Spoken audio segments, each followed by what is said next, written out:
selama mana belum mati, selama mana roh kita tidak melepasi halqum kita, maka di atas muka bumi ini setiap ucapan Bismillahirrahmanirrahim akan mendapat pahala. Setiap ucapan Subhanallah ditulis oleh malaikat. Setiap 10 sen yang dimasukkan kerana Allah, maka dikirakan kebaikan oleh Allah Subhanahu wa ta'ala.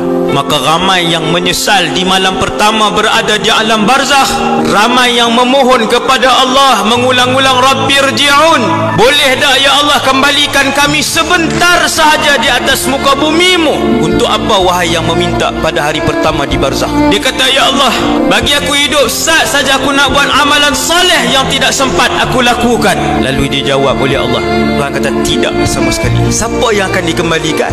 Mana ada manusia yang dah duduk di alam barzakh kemudian nak dikembalikan? Tak boleh. Tuhan kata cukup. Dekat mana hak buat dekat tu ya. Esok mati, dekat malam ni dah.